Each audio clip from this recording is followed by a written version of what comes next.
मोर प्रिय शिशु भाई और भौणी मैंने आजिर इतिहास कालांश को तुम समस्त को शुभेच्छा तथा शुभ स्वागत। पिला माने तुम्हें गत क्लास रे मयूरभंज रे घटिथिबा कोल्ह विद्रोह विषय रे जानिल।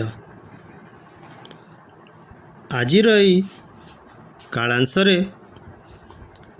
मयूरभंज रे घटिथिबा अन्य एक विद्रोह विषय रे जानिबा। पिला माने आजिर पाठ्यदान प्रसंग है सांताल विद्रोह। मयूरभंज राजा श्रीरामचंद्र भंजदेव 1912 मसीहा फेब्रुआरी 22 तारिख दिन मृत्युवरण कले। तांका मृत्यु पर इंग्रेज सरकारंक तरफरु 3 जन प्रशासनिक अधिकारी मयूरभंजर शासनभार ग्रहण कले।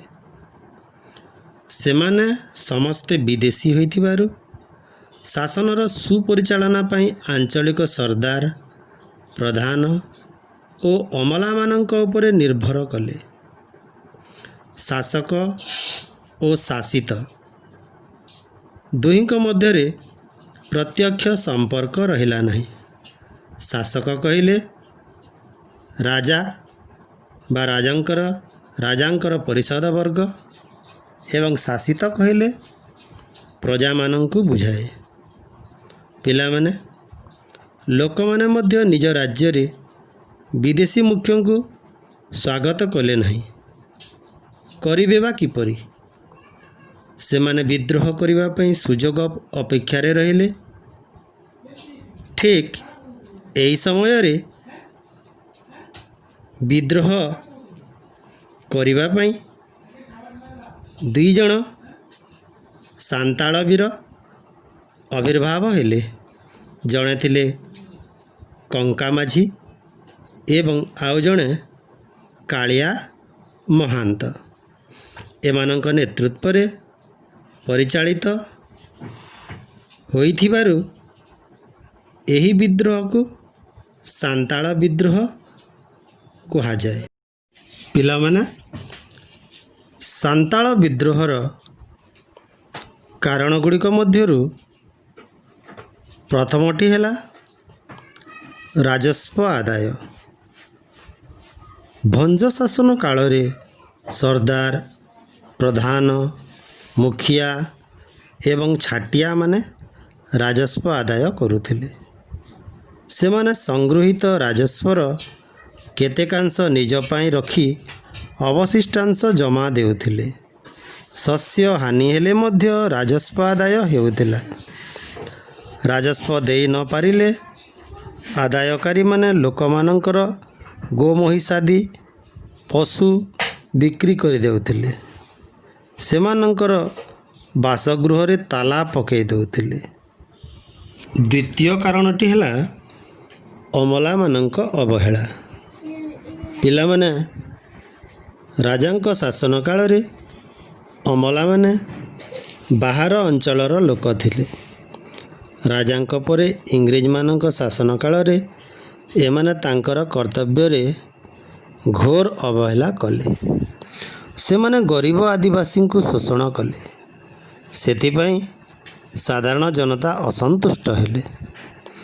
समाज रे श्रेणी विभाग 1917 रे सांताल विद्रोह पूर्वरु समाज रे मुख्यतः 2 श्रेणीर लोक थिले।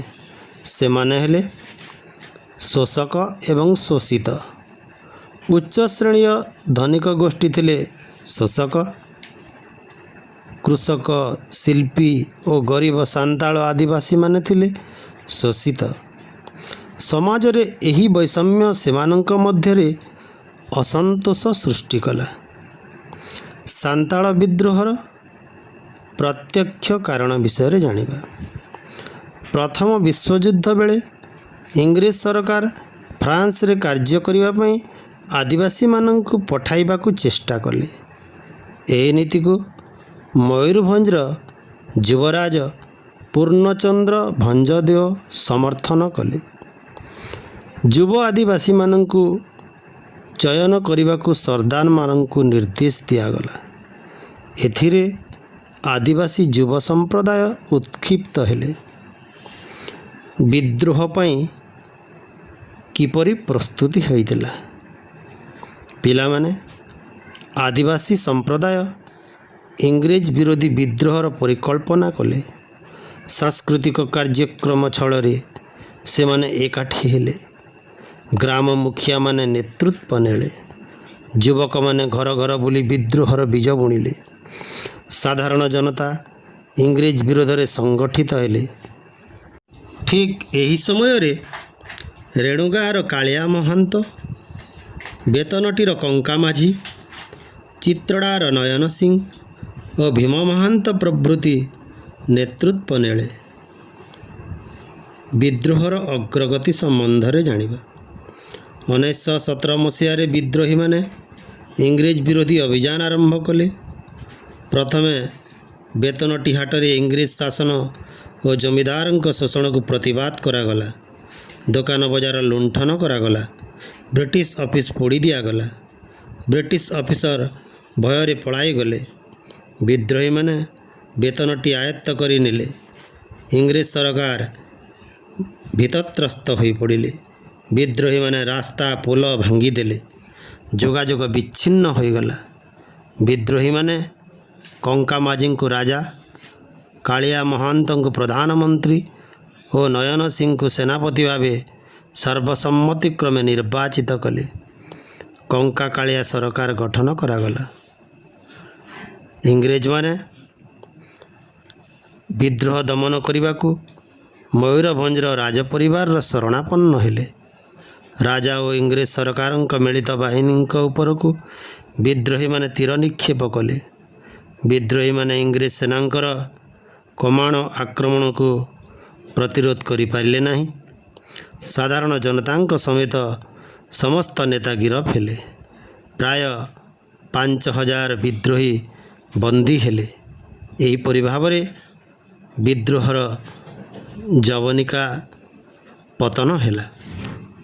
ପିଲାମାନେ, ତୁମ ସମସ୍ତଙ୍କ ପାଇଁ ସାନ୍ତାଳ ବିଦ୍ରୋହ ସମ୍ପର୍କିତ ଏକ କାର୍ଯ୍ୟଫର୍ଦ୍ଦ ଦିଆଯାଇଛି। ଏହି କାର୍ଯ୍ୟଫର୍ଦ୍ଦରେ ଥିବା ପ୍ରଶ୍ନଗୁଡ଼ିକର ଉତ୍ତର ଇତିହାସ ଖାତାରେ ଟିପି ନେବ। ଧନ୍ୟବାଦ।